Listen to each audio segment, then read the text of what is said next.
Okay, welcome everyone. Thank you so much for joining us for today's presentation. We get a lot of questions about qualification requirements to teach abroad, so that's what today's topic is all about. Our team has spent a lot of time working on all the content and the presentations for our Passport to Teach Career Development Week. So I really hope that you've been enjoying it so far and that you're getting lots of useful information. Just to let you know, you can register for tomorrow and Friday's presentations at go.teachway.com/passport. And if you can't attend the live webinar, then don't worry because we'll be posting all the recorded webinars and the free content onto our website at the end of the week. And we'll send you an email next week with the links so you can rewatch anything or watch anything that you might have missed. So if you attended Monday's webinar on getting started with Teachway, you might remember me. I'm Jen and I work on the marketing team here at Teachway. And before I got this role, I was actually teaching English in South Korea for a year and I absolutely loved it. We're also going to have Christy jump into the presentation a little bit later on to discuss TEFL certifications. Christy taught English in Spain for a year before she started her role here as the course coordinator of the University of Toronto's TEFL online course, and I know she's got some really useful information for you all. So the agenda for today is to talk about different teaching jobs abroad and what kind of qualifications are required. We'll then get Christy in here to talk about earning a TEFL certificate, so what it is, why you need it, and finally we'll end the session with a question and answer period. So if you have any questions, please hold them until our Q&A session. Okay, so let's jump in. Unfortunately, or perhaps fortunately, countries don't just let anyone into the country to teach their students. You need to have the right qualifications to land a job, but these requirements do vary based on the type of teaching position and also the part of the world. So some countries have a higher demand for English-speaking teachers, and they're a little more lenient with their requirements, but I recommend to do your research. Today I'm just giving you an overview, but that's not to say that this information applies to any and all teach abroad jobs. So keep that in mind and do your own research online. So, position with the fewest qualification requirements is an ESL instructor. ESL stands for English as a Second Language. So to teach English as a second language in a foreign country, the most basic requirements is a 4-year bachelor's degree, and most schools nowadays require a TEFL certification. If you're not familiar with TEFL, it stands for Teaching English as a Foreign Language, and a TEFL certificate will qualify you for English teaching positions abroad. So depending on the country, most teaching contracts will offer all or most of the listed benefits, which can include return airfare, accommodation, health insurance, a competitive salary, and sometimes a contract completion bonus. When I was in Korea and I arrived to Seoul, I was set up with a little studio apartment and it was furnished and it had everything ready for me. And I also received 1 month extra pay after I completed my contract. But of course, these contract benefits vary from country to country. But you'll find that countries in Asia, for example, South Korea, China, and Japan, offer really great teaching contracts. So if you have a bachelor's degree, a TEFL certificate, and you've attended teachers college and you have a teaching license to be a teacher in your home country, then you're qualified for certified teacher positions, which ranges anywhere from being a kindergarten to a grade 12 teacher. I just want to clarify that only having a TEFL certificate and not a teaching license does not make you a certified teacher. When we talk about certified teachers, we're referring to teachers who have gone to teachers college and they've obtained a teacher's license and they're qualified to teach in a classroom in their home country. So there's lots and lots of opportunities for someone with these qualifications. Teachway has lots of certified teacher positions on our website right now, and in places all over the world, including Abu Dhabi, Dubai, Egypt, China, Malaysia, Colombia, the list goes on. And depending on which country you choose to teach in, contracts can include a return airfare, quite a generous salary, accommodation, health insurance, and I've even seen contracts offer a relocation or education allowance, and the school will also allow you to bring your family and sponsor them as well as yourself. If you have a bachelor's degree, a TEFL certificate, and a teaching license and a graduate degree, you could be qualified for leadership and administrative positions such as principal, vice principal, curriculum specialist, counselor, etc., etc. And you can, of course, also apply for a certified teacher or ESL instructor positions as well. The requirements for these management and leadership positions can be quite specific, but there's a lot of opportunities for someone with these qualifications and a few years of experience under their belt. So again, depending on where you choose to go in the world, the teaching contracts can include a very generous salary, airfare, accommodation, health insurance, etc. I recommend taking a look at our job board on our website, teachway.com. And you can filter the positions based on the teacher category to find positions that you're qualified for. Okay, so we're going to spend some time talking about a very popular certification that's highly recommended before you look for jobs abroad, and it's really going to help you become a more competitive candidate, prepare you for going abroad, and qualify you for those higher paying teaching positions at reputable schools. And this is a TEFL certificate. So I've got Christy here. She's the course coordinator of the University of Toronto's TEFL online course, and she's going to take over and tell you a little bit more about it.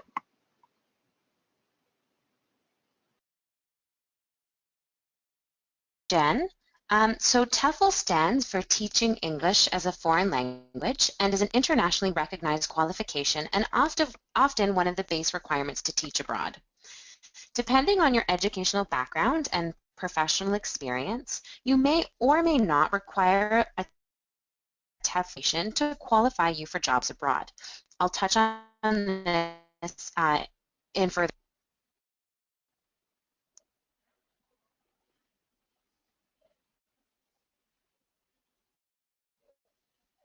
So there are many different and distinct ESL teaching qualifications available, and sometimes it can be difficult to differentiate one from the other.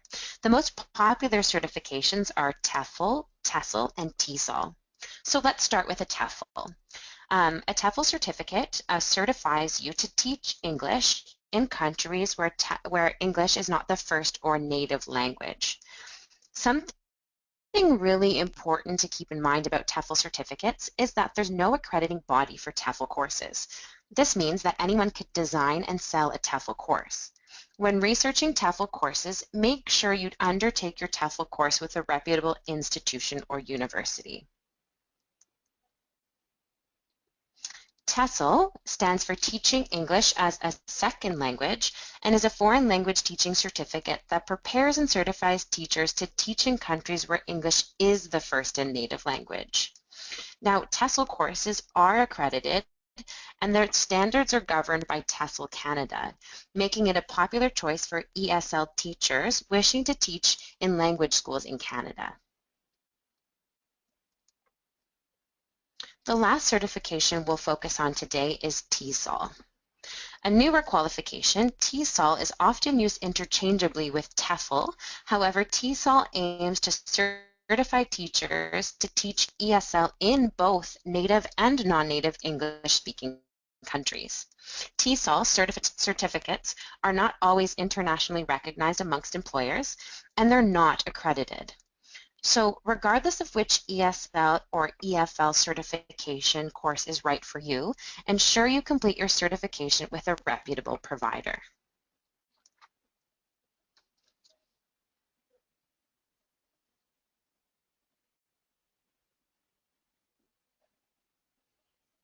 So what exactly will you learn in a TEFL course? Any TEFL course should guide you through the process of developing the components of a. You'll also learn to adapt to the needs and learning styles of students across the world. A unit on teaching language skills will cover the basics of teaching language skills to English language learners and also cover the 6 major elements of your screen. You'll be introduced to the methods of and personalizing teaching materials and assessments for your students. So who exactly needs a TEFL certificate? The minimum requirements to teach abroad are a bachelor's degree in any area as well as a TEFL certificate. Teachers with no experience will require a TEFL certificate to stay competitive. A teacher with little to no teaching experience teaching non-native English speakers can benefit greatly from taking a TEFL course. Many licensed teachers take TEFL certification courses as part of their ongoing professional development. So here at Teachaway, we offer a course that was designed by professors at the University of Toronto.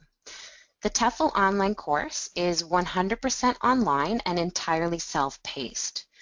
It was developed by language acquisition experts at the University of Toronto, and it also allows students to customize their TEFL certificate with specializations such as teaching business English or teaching Korean speakers.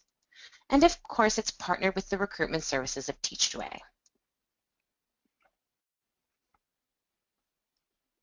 As a thank you for attending today's webinar, we'd like to extend an exclusive coupon code for you to save $100 on the 120 or 150-hour TEFL online courses. You can access this discount when enrolling through our website using the coupon code PASSPORT as shown on your screen. You can visit our website for more information, and if you have any questions, you can email me at teflonline@teachaway.com or call us toll-free between the hours of 9 a.m. and 5 p.m. Eastern Standard Time.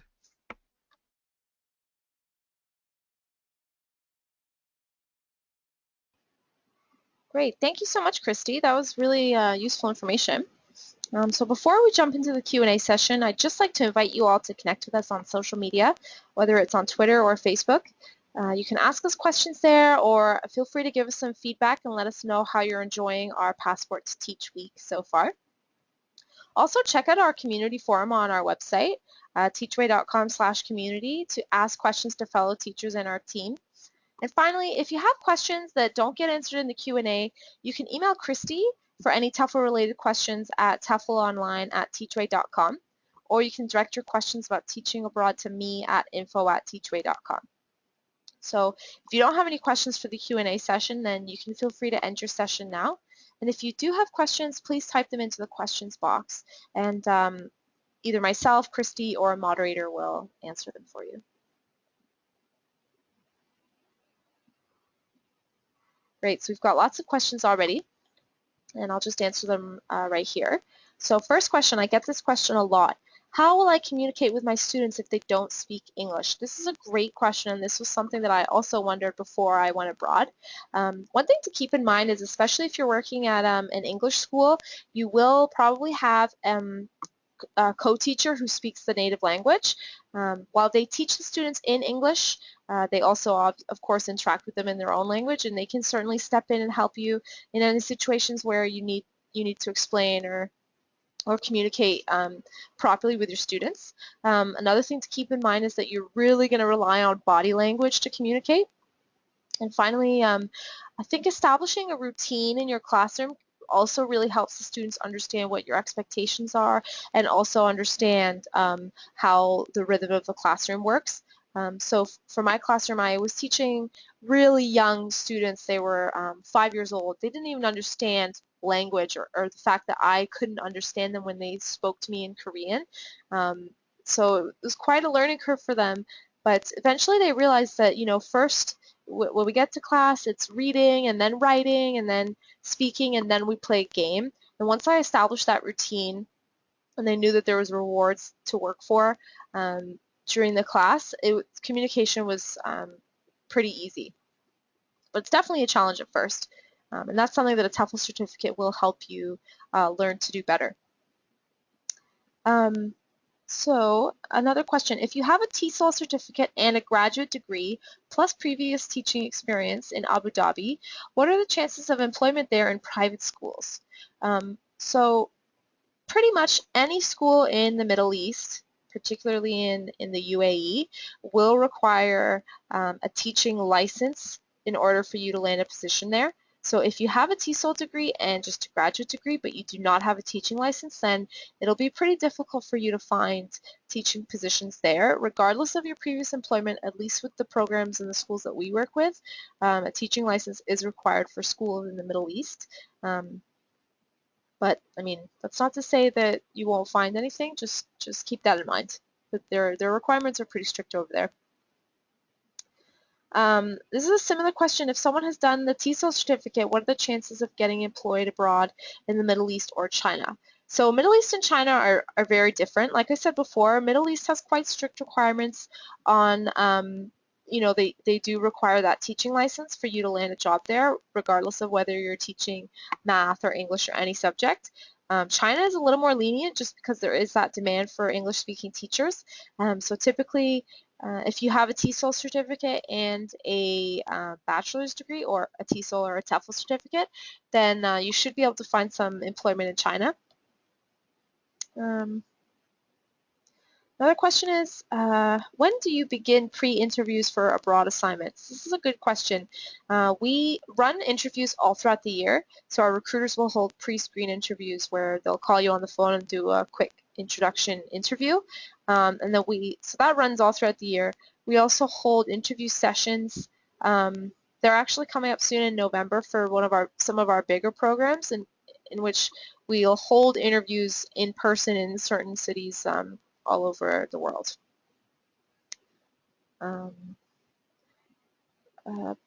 Okay, last question.